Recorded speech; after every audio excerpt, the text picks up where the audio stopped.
छोटी सी माँ। एक दिन हीन 8-10 वर्ष की लड़की से दुकान वाला बोला कि छुटकी जा देख, तेरा छोटा भाई रो रहा है। तुमने दूध नहीं पिलाया क्या? नहीं सेठ जी, मैंने तो सुबह ही दूध पिला दिया था।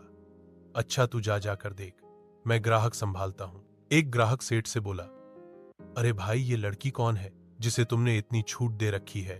परसों सारे ग्लास तोड़ दिए इसने, कल एक आदमी पर चाय गिरा दी और तुमने इसे कुछ भी नहीं कहा। सेठ, भाई साहब, ये वो लड़की हैं जो शायद तुम्हें आज के कलयुग में देखने को ना मिले।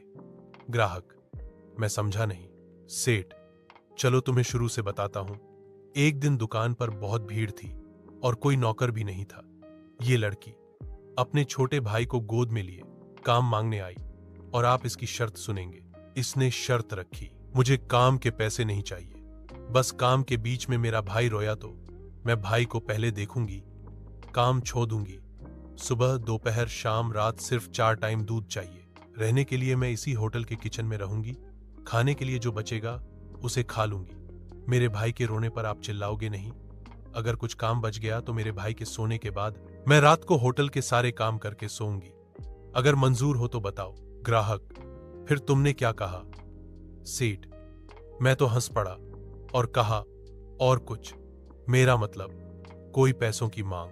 तो इसने कहा, बस इतना ही कि मुझे काम मिले।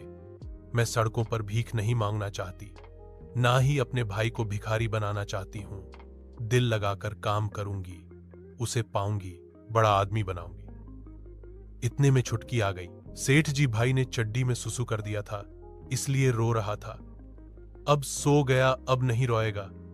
मैं अब काम पर लगती हूं। ग्राहक, तुमने फिर कुछ बोला क्यों नहीं? सेठ ने मुस्कुराते हुए, अरे जनाब, आप बस किताबों में ही पढ़ते हो क्या अच्छी चीजें? जरा इसको देखो तो, नन्ही सी जान है, छोटी सी उम्र, काम करना चाहती है। हाथ फैलाना नहीं, कोई तो होना चाहिए ना उसे अपने पैरों पर खड़े करने के लिए। शायद बंसी वाले ने यह काम मुझे सौंपा है कि मैं उसे एक रास्ता दिखाऊं।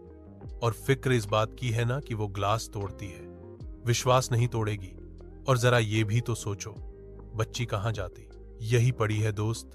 जब तक प्रभु की मर्जी है, मैं कौन होता हूं? उसकी कहानी में उसका लिखा बदलने वाला।